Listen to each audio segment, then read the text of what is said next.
Dios les bendiga, mis hermanos. ¿Cómo andamos? ¿Cómo amanecimos? Con toda la actitud.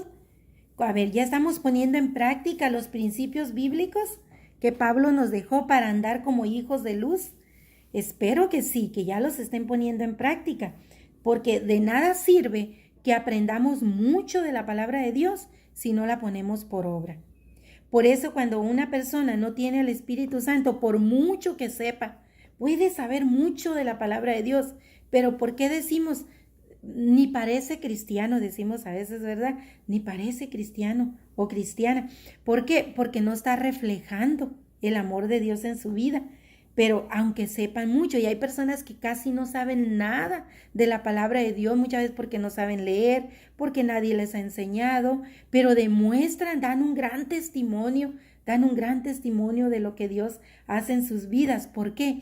Porque tienen al Espíritu Santo de Dios y porque se dejan guiar. Eso es bien importante. Hay personas que, sobre todo los ancianos, hay ancianos que no saben leer y escribir, pero son muy fieles y son fieles creyentes, obedientes, viviendo en santidad, y que solamente tienen lo que escuchan en predicaciones o cuando van a la iglesia, nada más a los servicios entre semana, el domingo, el sábado, cuando se congreguen, pero tratan de absorber todo por lo mismo, porque no pueden estudiar por sí solos la palabra de Dios.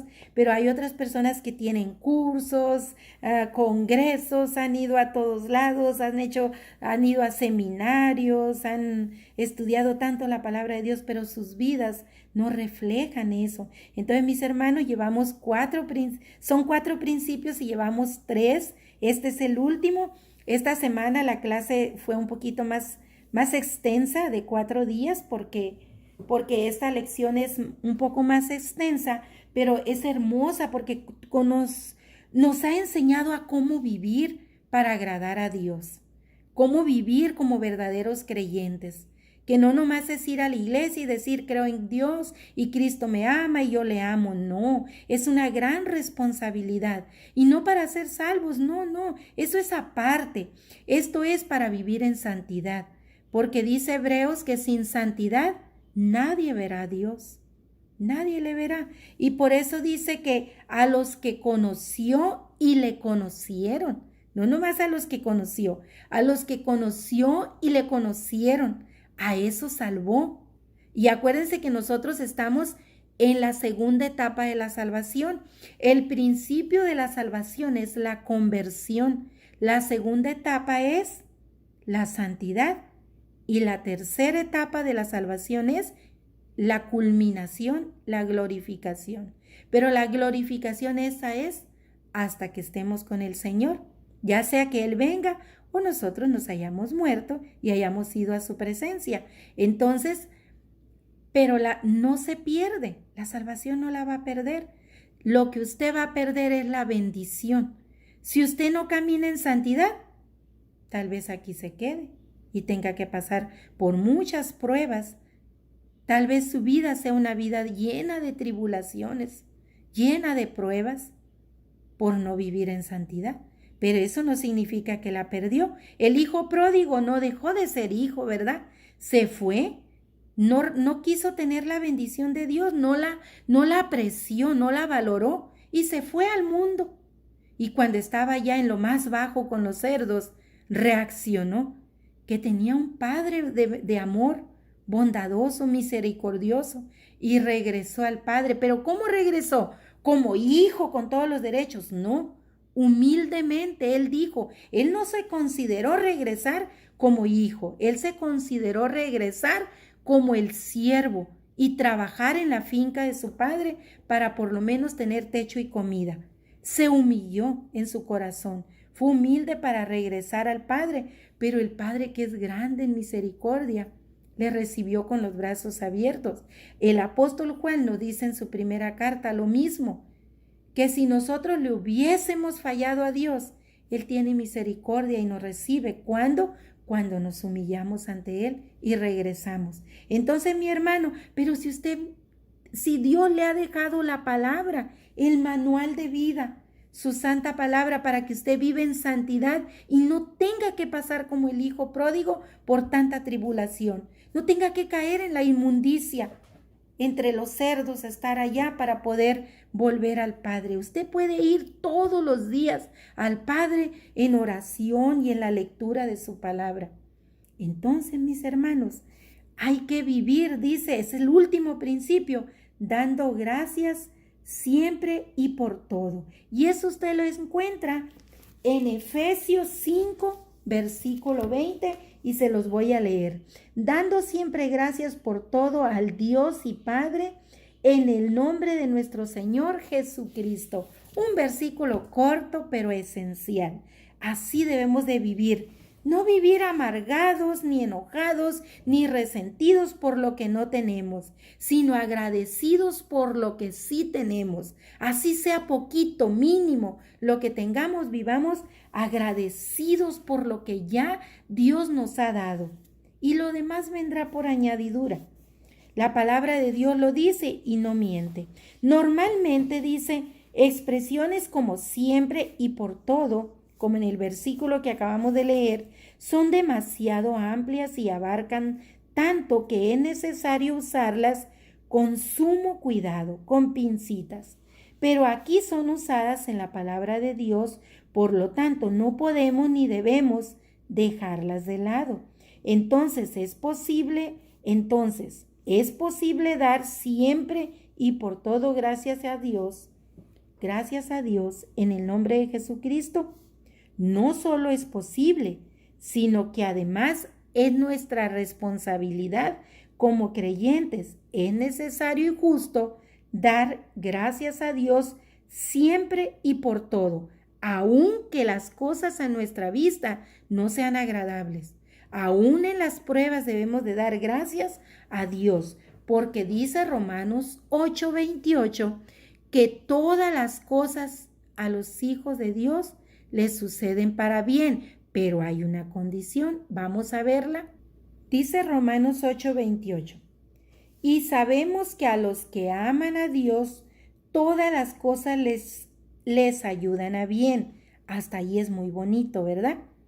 Pero luego viene la condición. Esto es, acuérdense que en la Biblia la puntuación es muy importante. Mire, cortito. Esto es, coma, lo separa, a los que conforme a su propósito son llamados. A los que conforme a su propósito son llamados. Y vamos a ir a Juan 14 a ver quiénes son ellos. Y aquí en Juan 14, 23 y 24 dice, Jesús dijo, el que me ama, mi palabra guardará, y mi Padre le amará, y vendremos a él y haremos morada con él. El que no me ama no guarda mis palabras, y la palabra que habéis oído no es mía, sino del Padre que me envió. Entonces, ¿a quiénes son a los que todas las cosas les son para bien? A los que aman a Dios. Ahora bien, dice Juan, ¿quiénes son los que aman a Dios? Los que guardan su palabra. ¿Y quiénes son los que guardan su palabra? Los que la conocen. Si usted no conoce su palabra, ¿qué va a guardar? Entonces, ve, mi hermano, usted tiene que conocer la palabra de Dios para guardarla, porque esa es la evidencia de que usted ama a Dios. Sigo aquí con la clase. Después de leer esta clase, igual que la anterior, trae muchos pasajes fuera de Efesios. De hecho, de Efesios creo que nada más trae esta. Sí, trae muy pocas. Efesios 5:20 y les voy a leer ahora Efesios 2:8. Y Efesios 2:8 dice, porque por gracia sois salvos por medio de la fe, y esto no es de vosotros, pues es un don de Dios. Ahora bien, dice, es reconocimiento de lo que ha hecho en nuestra vida el Señor. ¿Por qué? Porque por gracia fuimos salvos, no porque lo merecíamos. Nunca debemos olvidar que Dios nos ha librado del pecado y permitió, aunque no lo entendíamos así, todo aquello que nos sucedió para que contribuyera a nuestro bienestar espiritual. Todo lo que hemos pasado, todas las pruebas, aunque no nos parezca así, han sido un regalo de Dios para hacernos crecer espiritualmente. Esa aceptación, el presente en el actual campo de acción de Dios, en el aquí y en el ahora, Dios está plenamente activo, motivando, instruyendo, corrigiendo a través de su palabra. Es decir, Dios trabaja por medio del Espíritu Santo y su palabra para completar su propósito en nuestra vida. Ojo, mi hermano, lo que dice el escritor.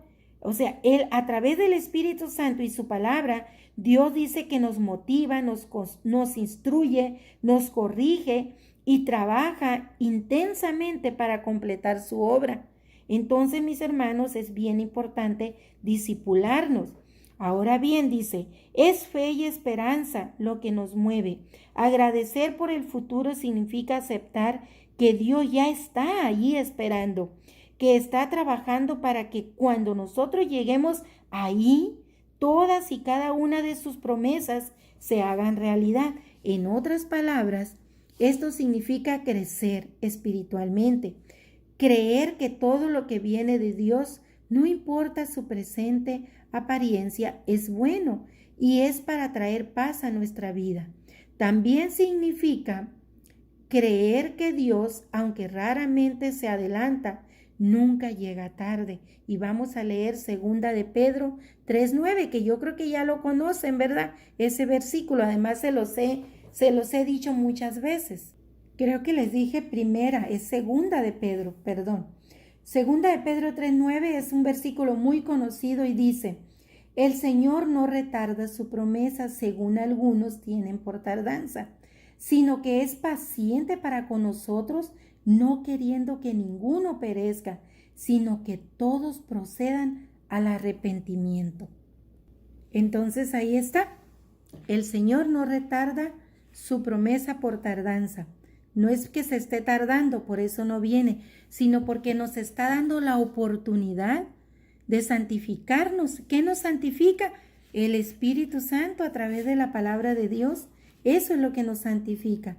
Porque dice Apocalipsis 21 que en la gran Jerusalén nada inmundo entrará. ¿Usted quiere entrar a la gran Jerusalén? Santifíquese, mi hermano. No se puede santificar usted mismo por sus obras. Tiene que santificarse a través de la palabra y el Espíritu Santo en obediencia, en sujeción, siendo siervo. Esa es la forma de santificarse. Todo significa cada cosa que sucede en nuestra vida. Todo tiene un significado. Pablo nos recordó esto en Tesalonicenses 5:18. En primera de Tesalonicenses 5:18 dice: dad gracias en todo, lo mismo que leímos en Efesios 5:20, ¿verdad? Dad gracias en todo, porque esta es la voluntad de Dios para con vosotros en Cristo Jesús. No apaguéis al Espíritu, no menospreciéis las profecías, examinarlo todo, retener lo bueno, abstenerse de toda especie de mal, y el mismo Dios de paz os santifique por completo, y todo vuestro ser, espíritu, alma y cuerpo, sea santificado, guardado irreprensible para la venida de nuestro Señor Jesucristo. Entonces ahí está, mi hermano, que el Señor dice nos santifique. Él nos santificará. Pero para eso es necesario, que dice, dar gracias en todo, hacer la voluntad de Dios, no apagar al Espíritu, no menospreciar las profecías, examinarlo todo a la luz de la palabra y solo retener lo bueno y desechar lo malo, ¿verdad? Abstenerse. ¿De qué nos vamos a abstener? De la carne y vivir en el Espíritu. Ahí también en Tesalonicenses, Pablo, a ellos, a los tesalonicenses en Tesalónica, dijo lo mismo que a los efesios: examinarlo todo, retener lo bueno, ¿verdad? ¿Por qué? Porque sin santidad nadie verá a Dios, y porque en la gran Jerusalén nada inmundo entrará. Es bien importante tener claro eso, porque nos hacemos un Dios a nuestra medida, nos inventamos un paraíso de acuerdo a nuestras ideas. No. Todo eso está de acuerdo al estándar de Dios, no se les olvide. En la clase anterior lo vimos. El modelo es Dios, el estándar es Dios, no lo que diga el mundo, sino lo que dice Dios en su palabra. Pablo nos recordó esto en Tesalonicenses. También el salmista fue muy expresivo en este aspecto y nos ayudó a entender por cuáles motivos debemos ser agradecidos a Dios. Debemos ser agradecidos según David, según el siervo David, debemos ser agradecidos porque Dios es Dios. Simple y sencillamente, porque Dios es Dios. Por revelarnos que Él mismo no es uno más, sino que ciertamente Él es el único y el verdadero yo soy.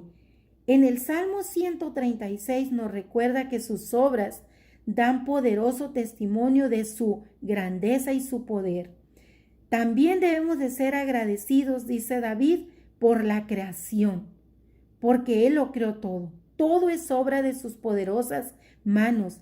Él lo crió y sostiene lo que ha creado. La creación de la que el hombre es su más elevada criatura es el escenario provisto por Dios para relacionarse con nosotros y demostrarnos su más genuino amor de manera voluntaria. Estos son los más grandes motivos que David encontró, los más grandes y poderosos motivos que David encontró y que hoy día nosotros debemos tener también para agradecer a Dios. Debemos, dice David en su Salmo 136, ser agradecidos porque Dios nos perdonó nuestros pecados. La liberación de Israel, el pueblo de Dios, es una analogía a nuestra liberación del pecado. Dios hizo algo imposible, lo hizo posible para el resto de las criaturas. Envió a su Hijo para hacer posible que nuestros pecados solo por fe fueran perdonados. Hizo posible que para nosotros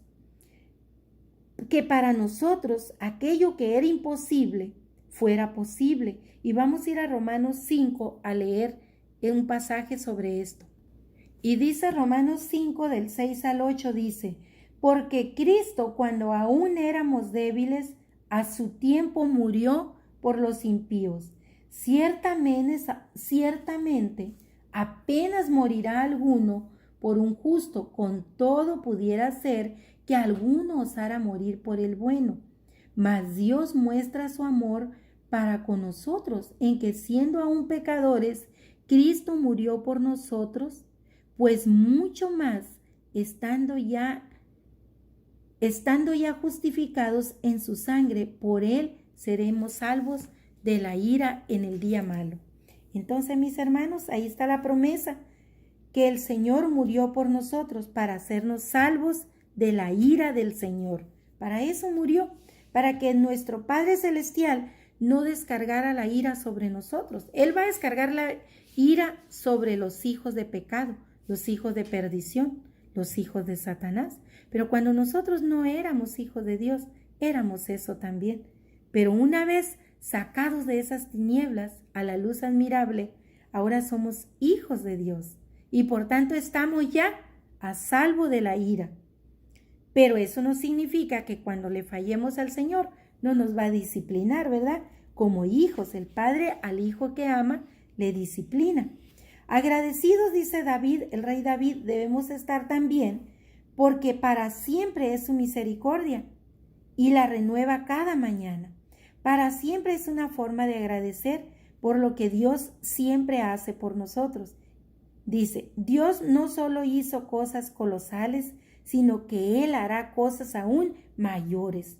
Todas sus promesas son como un poderoso imán que nos sostiene y orienta a lo largo de nuestra vida. En definitiva, somos agradecidos porque sabemos que a los que aman a Dios, todas las cosas les ayudan para bien. Esto es, a los que conforme a su voluntad viven. Romanos 8:28. Ya no se los voy a leer porque ya se lo leí hace un ratito, pero igual pueden ir ustedes y leerlo. Y terminamos la clase diciendo aquí el autor dice, el poder restaurador de la vida, muerte y resurrección de Jesucristo anunciados en el Evangelio es lo que Pablo experimentó y enseñó a la iglesia. Si el cuerpo de Cristo desea cooperar con Dios en hacer posible el rescate total de la raza humana, entonces en primer lugar debe aceptar por fe la vida nueva anunciada por el Evangelio. Es decir, vivir conforme su palabra de Dios dice que debemos andar. En segundo lugar, debe dar muestras claras de ser un verdadero creyente viviendo en el Espíritu. Debe dar muestra clara también de su eficacia, testificando incansablemente hasta el regreso de Jesús. De esta manera se estará aprovechando bien el tiempo, porque los días que vienen son malos. Ahí está, mi hermano. Con esto terminamos la clase de esta semana, la lección, porque esta semana hubo 4 clases, porque esta lección era más extensa y tenía 4 temas, no 2 ni 3 como siempre son 2 o 3, tenía 4, pero deseo que haya aprendido mucho. Yo aprendí mucho de esta clase. Deseo que usted también, mis hermanos, ustedes también hayan aprendido mucho de esta clase, que les haya sido de bendición todo lo que nos enseña tanto la palabra de Dios como el escritor, el autor de la enseñanza de la iglesia. No solo lo que nos enseña la palabra de Dios, sino que lo que el escritor ha sacado de esa bendita palabra de Dios para mostrarnos con mayor claridad las enseñanzas bíblicas. Esa es una gran ayuda que la iglesia nos proporciona, una explicación más clara de lo que el texto bíblico dice, y que quizá a veces nosotros por ignorancia, por falta de dedicación a la palabra, pues no entendemos. Pero la iglesia nos da esa oportunidad, ¿verdad?, de aprender más cada día. No tenga flojera, mi hermano, estudiar, porque mire, hay muchas personas dispuestas a enseñar, esas personas que escriben esos libros, esos manuales de enseñanza, por el mismo pastor que adquiere esos libros, que los compra para nosotros, por todo lo que a veces nosotros vemos la clase como aburrida, qué flojera, pero no vemos todo lo que se hizo antes de que la clase llegara a nosotros, como hay que pagar el internet, como hay que tener un dispositivo para poder enviar la clase. Hay muchas cosas que se tienen que hacer, dejar de hacer cosas en nuestra vida para preparar la clase, que a veces también estamos pasando por tribulaciones y tenemos que dejarlas a un lado y con todo el gozo que el Señor nos da, prepararnos para dar la clase. Entonces, mi hermano, es como cuando usted le da su esposa o su esposo un bocadito así en la boca. Así usted recibe en la clase, así la está recibiendo, como un bocado en la boca. Usted no hizo nada, solamente tener disposición de recibirla. Pero antes de que la clase le llegara a usted ahorita, se tuvo que hacer mucho y se tuvo que dejar de hacer otras cosas para preparar la clase. Se tuvo que hacer mucho. Ese escritor que hizo ese manual, ese libro del Sendero de la Verdad, quizás se tuvo que pasar días, meses para preparar ese libro. Entonces, mi hermano, piense usted en todo lo que hubo atrás, pero hubo algo más, mi hermano. Alguien fue y entregó su vida en una cruz para que usted reciba hoy esa enseñanza. Así que no la tire por la borda, porque usted no recibe la clase o solo la empieza a oír, ya me aburrió, y la deja de ver. No, mi hermano, piense usted y reciba la clase. Olvídese de quién se la está dando. Reciba la clase porque es palabra de Dios. Deseo que Dios esté bendiciendo su vida en gran manera.